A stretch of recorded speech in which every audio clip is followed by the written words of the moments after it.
Marky Mark is back. Oh yeah. You give this guy a gun, it's gonna be a great movie. Mark Wahlberg is excellent in movies where he is asked to play a hard-nosed hero.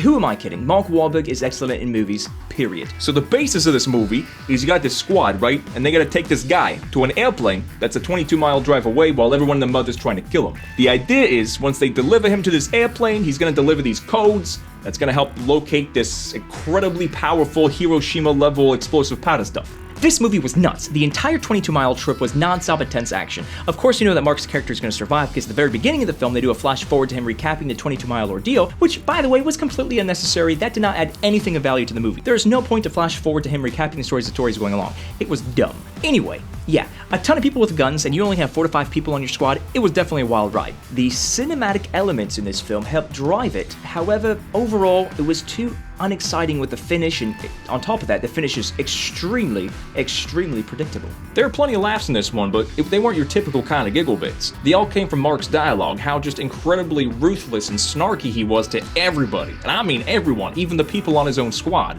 He was brutal, but a funny brutal. Oh, Maggie, be still my heart. The Walking Dead's Maggie is a main character in this one, and would you believe that she's more intense in this movie than her character in The Walking Dead? Crazy, I know. Guns, car chase, people getting shot, explosions, more guns, grenades, and oh yeah, Mark freaking Wahlberg. Mark Wahlberg is great as always, and let's just get back to Maggie. She has her fair share of butt kicking in this one, and oh boy, was it glorious to watch.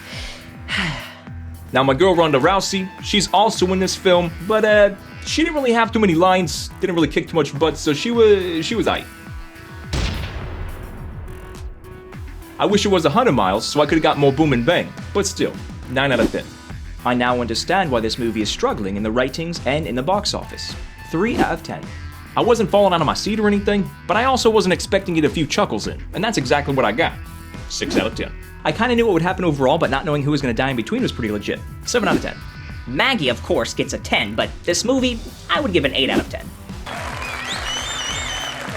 We here at Who's Review give Mile 22 the overall rating of Stop Feeding Us. This was an okay movie where the twist was forced down our throats early on in the film, even before the 22-mile trip begun. Filmmakers need to stop forcing blatant foreshadowing early on in their films. It's happening way too often lately. I was hoping that they were just giving us a smokescreen, just to bait us into giving us a different twist at the end, but no.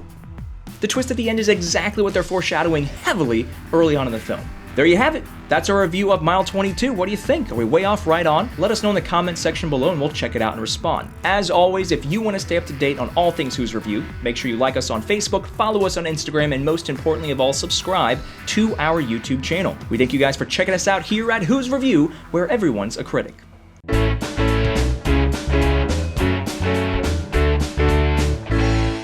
How ruthless and just snarky, that's the word. Snarky.